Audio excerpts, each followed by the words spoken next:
Good morning and welcome to the third episode of Cowboy Coffee with Coaches, a podcast created to promote the student athletes of our community, focusing on our high school varsity teams with their coaches and mentors, as well as their coaches and mentors. People are listening to our podcast. Thank you very much.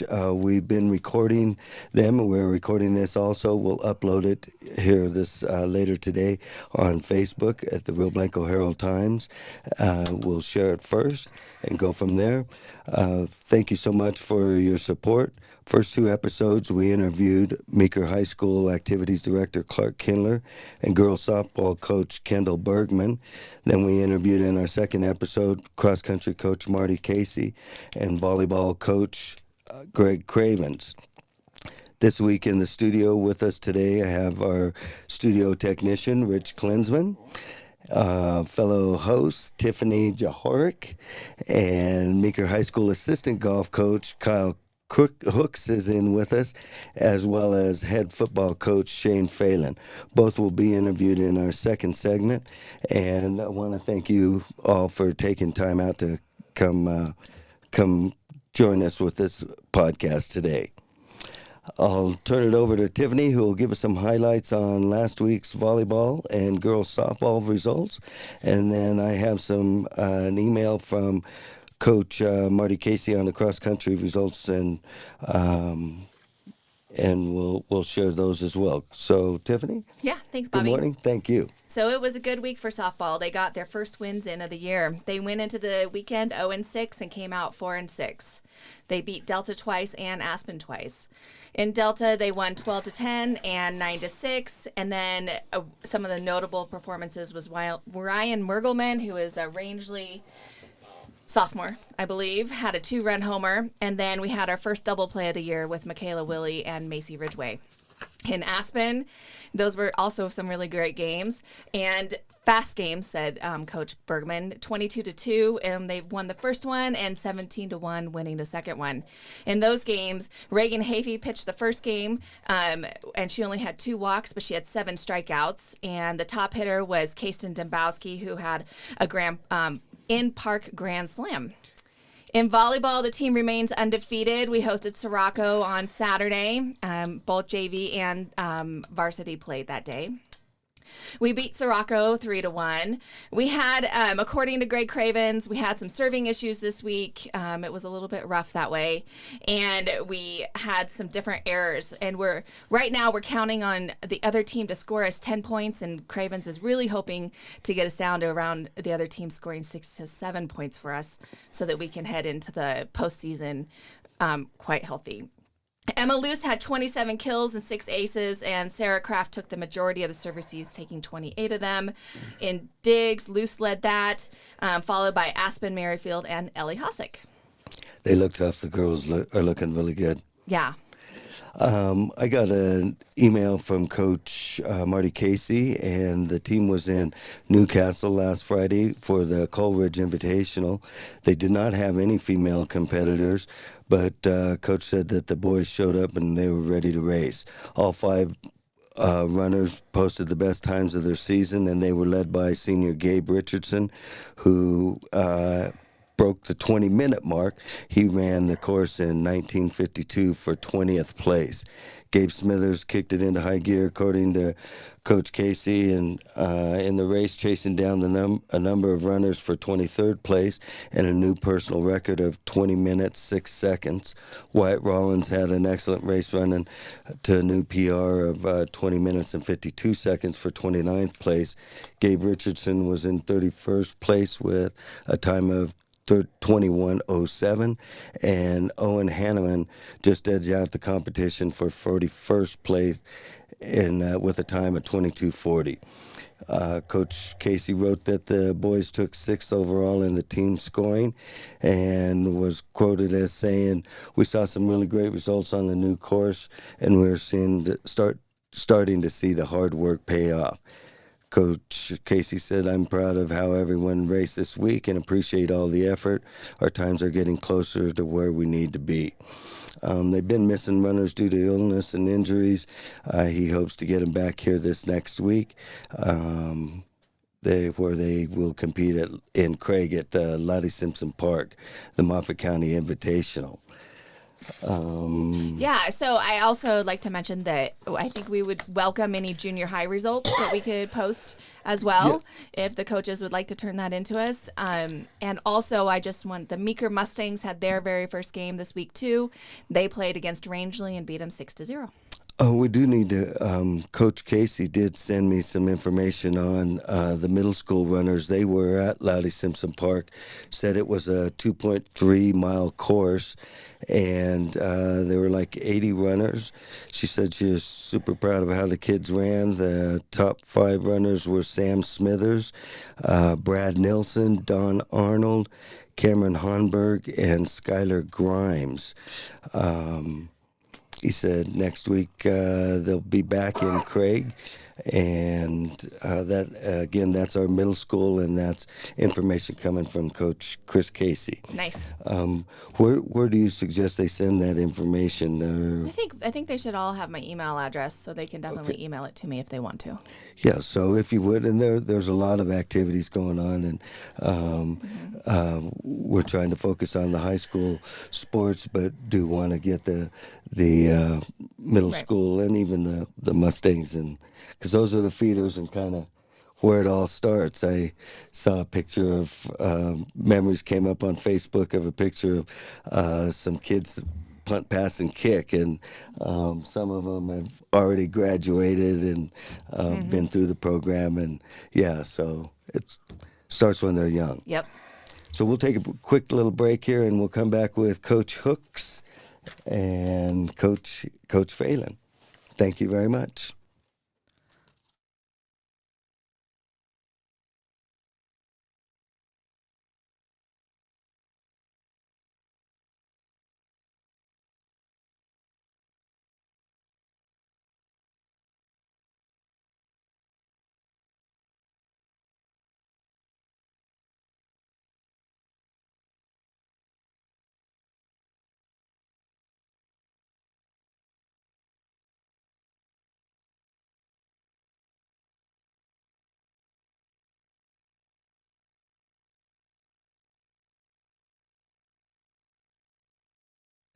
Again with assistant golf coach Kyle Hooks.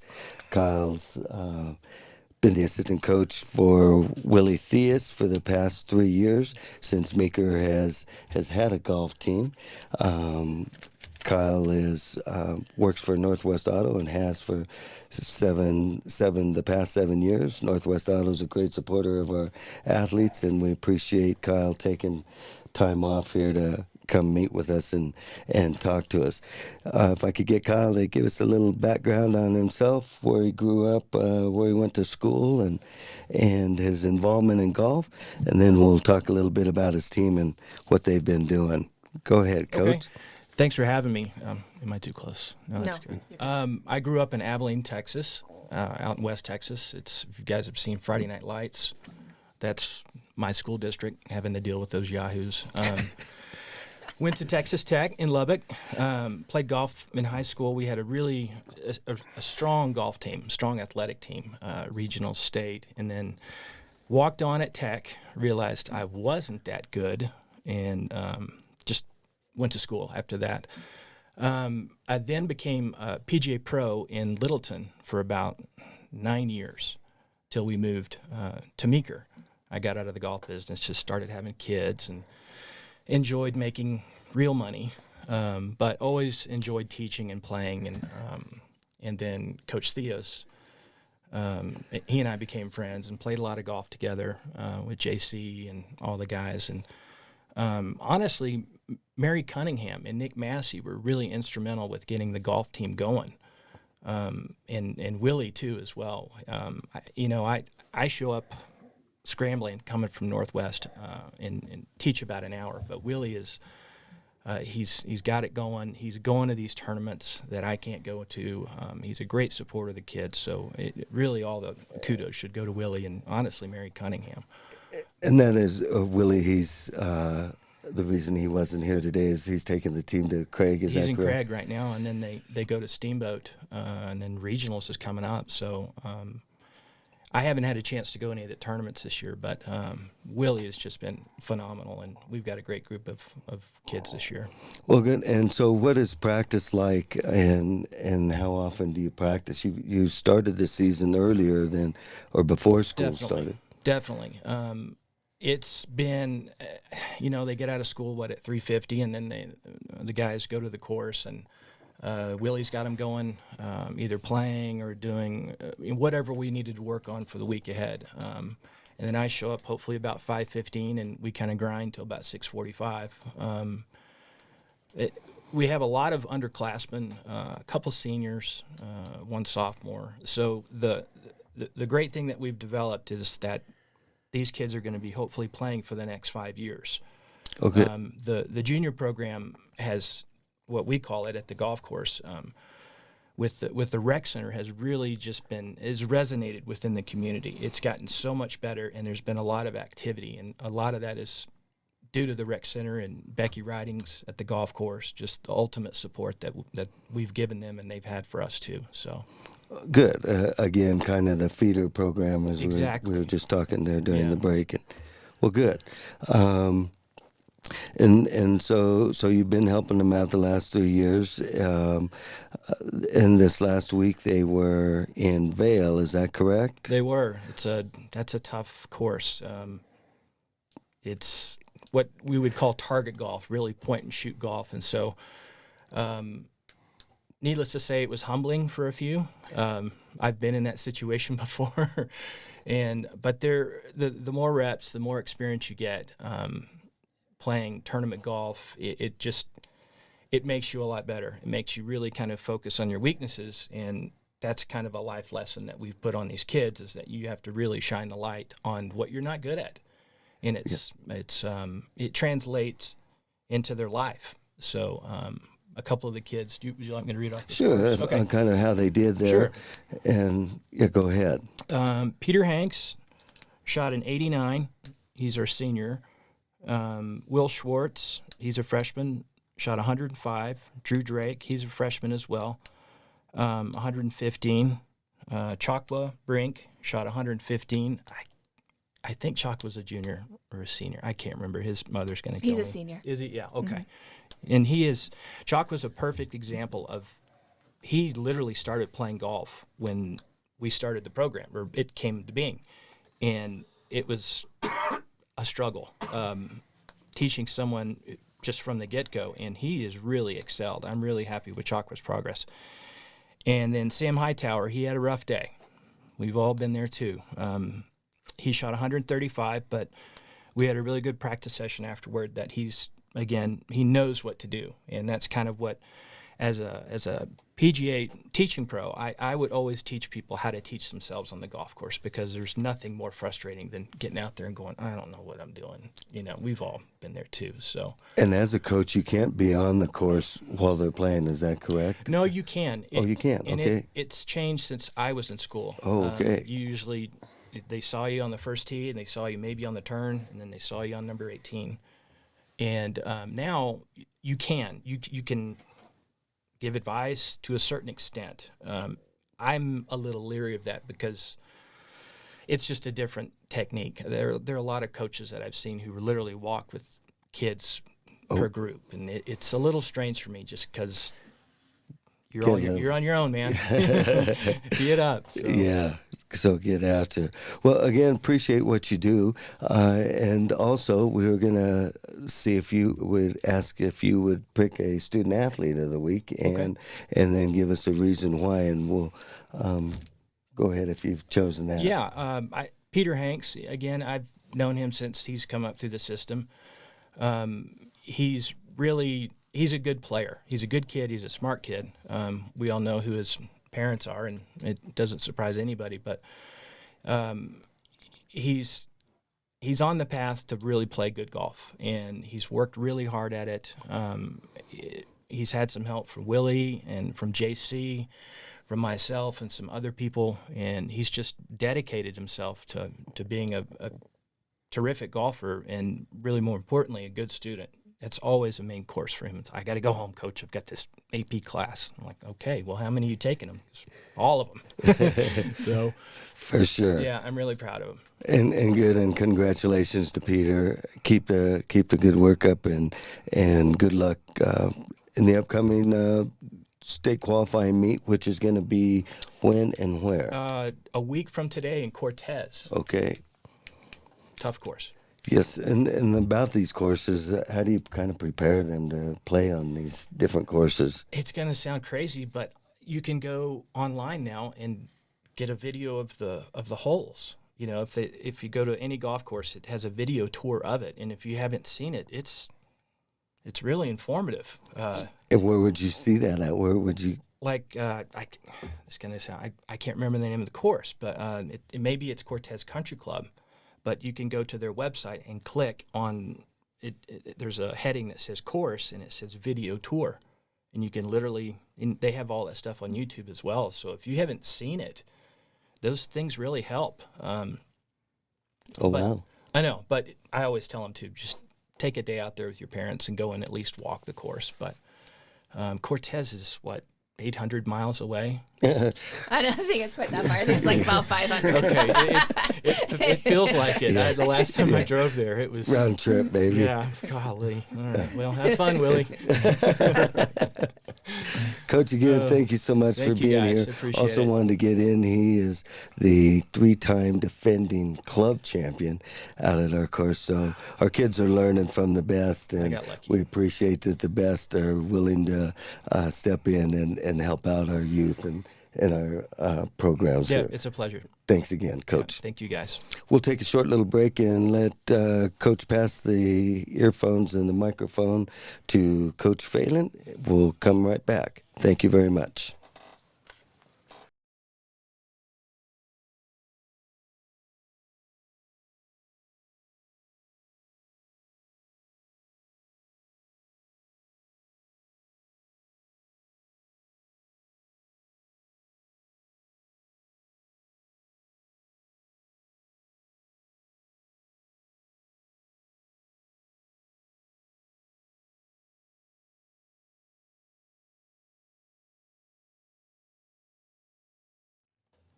Good morning and welcome back. With us, Tiffany is going to interview Meeker head football coach Shane Phelan. Go ahead, Tiffany. Yeah, thanks, Bobby.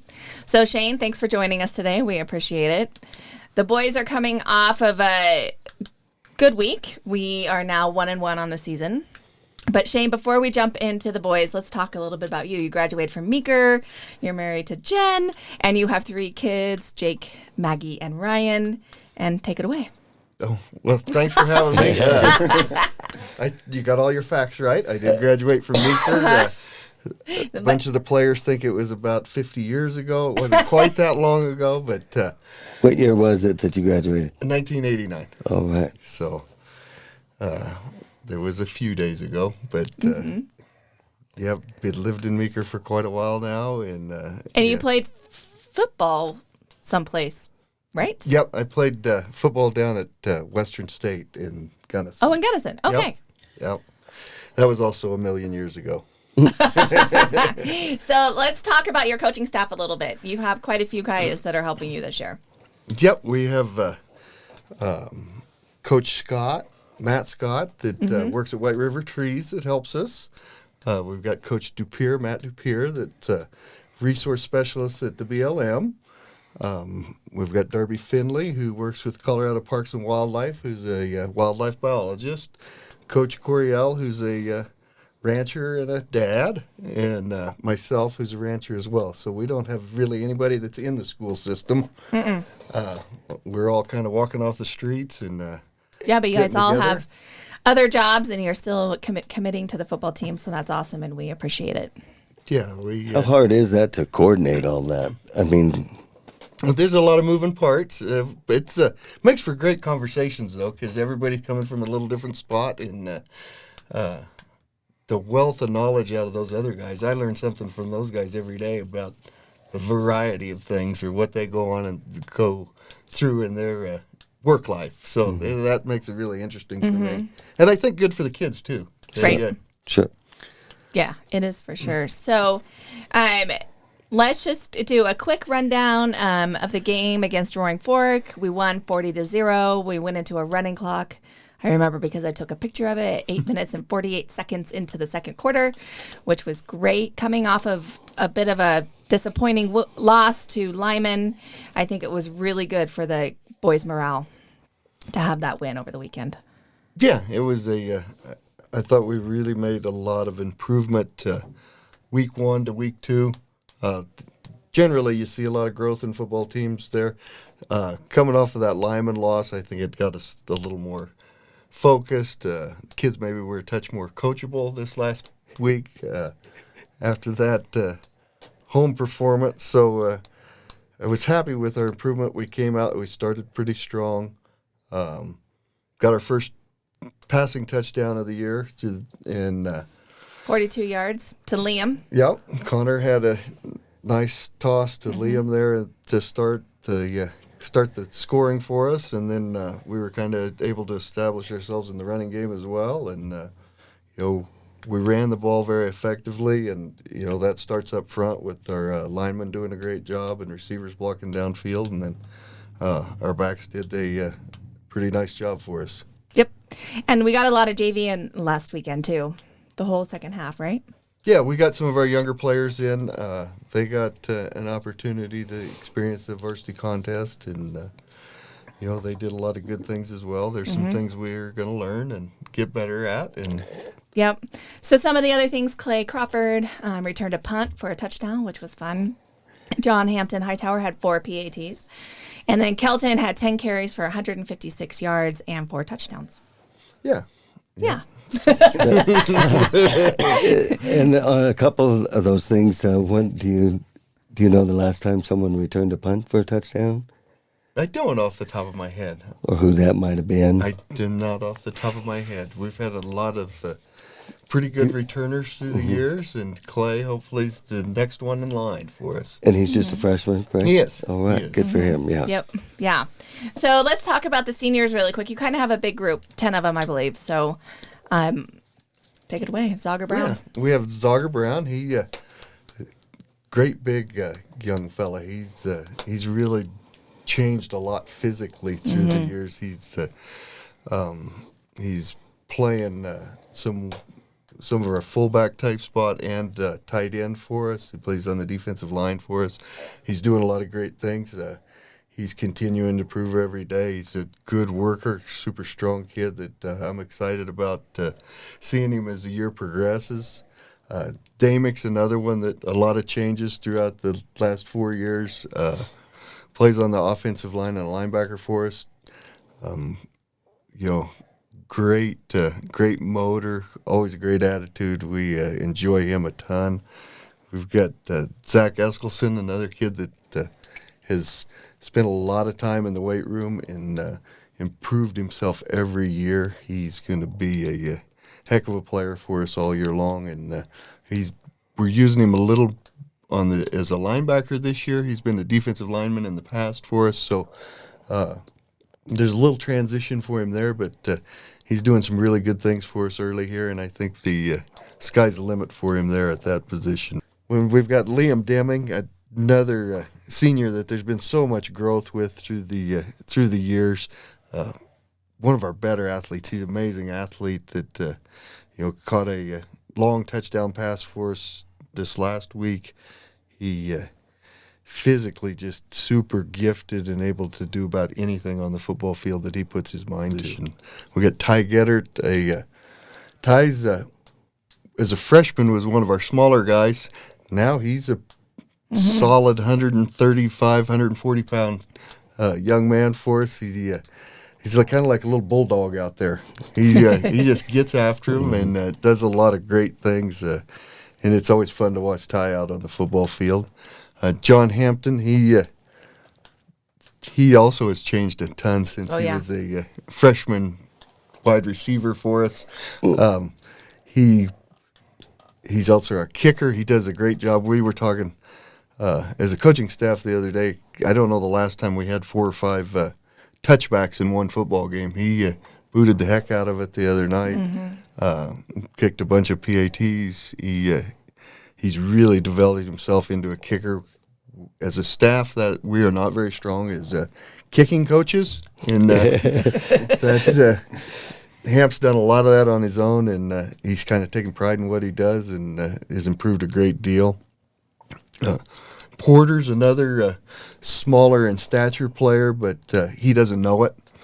He'll get out there and mix it up with anybody, and does a really good job. He's got great speed. Really good track athlete. That speed translates to the football field, and he's able to, kind of like a water bug out there, and able to make people miss, and then defensively plays in our secondary and does a great job of coming up and getting people to the ground. Trendon Powell's a young man that, he's 6'1" now, probably 170-pound young fella. Probably was a 5'6", 5'7", 110-pound freshman. So it's amazing when I look at these seniors, just the physical growth and the emotional growth that's taken place in these guys through the years. But Trendon's another one that, good, hard-nosed kid that, really good wrestler. He's able to get people to the ground defensively. He's always got a great work ethic. His effort second to none. So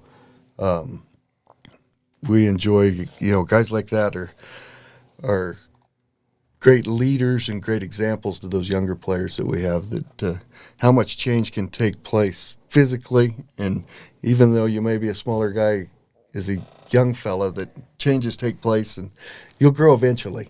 And we've got Zach Simonson, another super great kid. His parents got to be awful proud of in the community, the coaches, everybody should be proud of a young man like Zach. He does everything right with a great enthusiasm, great effort.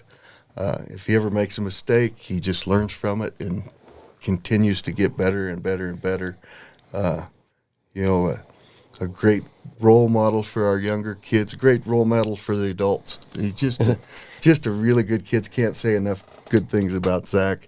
And then Kelton, a lot like Zach, very fine young man, is very physically gifted as well. Besides being a great person, he's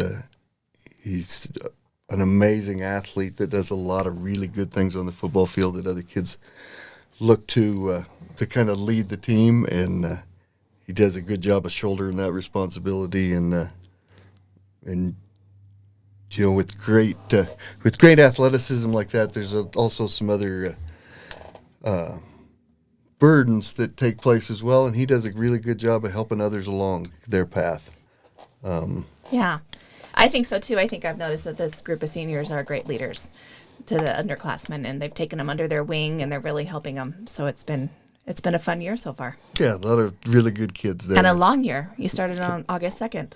Yeah, we've been at it for a while now, and football started a little earlier this year, so it's been it was also really nice to start at that point, coming off of last year where we didn't get to start on time. We didn't know if we were going to have a season or not, so there was a kind of a deep sigh of relief when we actually did start and we kept going, and it's just a lot different this year. We don't take the getting to come and go to practice and have these games for granted like I think we have maybe in the past. Sure. Right. So looking forward for the rest of the season, we have Cedar Edge on Friday, which will be fun because it's actually volleyball followed by football on Friday. So that'll be good. And so let's look forward to Cedar Edge and then to the rest of the season. After that, we have Buena Vista Grand Valley homecoming with Norfolk and so forth. We've got, Cedar Ridge game down there.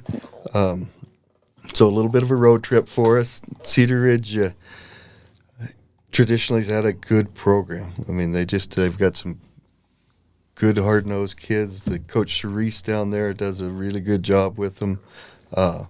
Their numbers were down the last couple of years, but this year they've got, I think, 40-some on their roster. They've got some pretty talented senior class. They've got a senior quarterback that's really quite a player, and then some big old horses up front on both sides of the ball. So I think it's going to be quite a challenge for us, but we're excited to get the opportunity to go down there and see what happens. Yeah, for sure. Health-wise, how is our team? We're doing, cross our fingers, but things are good right now. All right, So good. that can change fast, but no, the kids are in pretty good shape. We've actually got a JV game this afternoon. Okay. So Here in town? Palisade.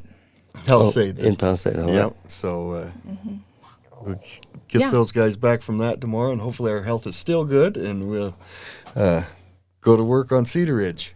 Good. Good. Well, thank you. You bet. Thank you for joining us. And with that, I think we'll take a short break.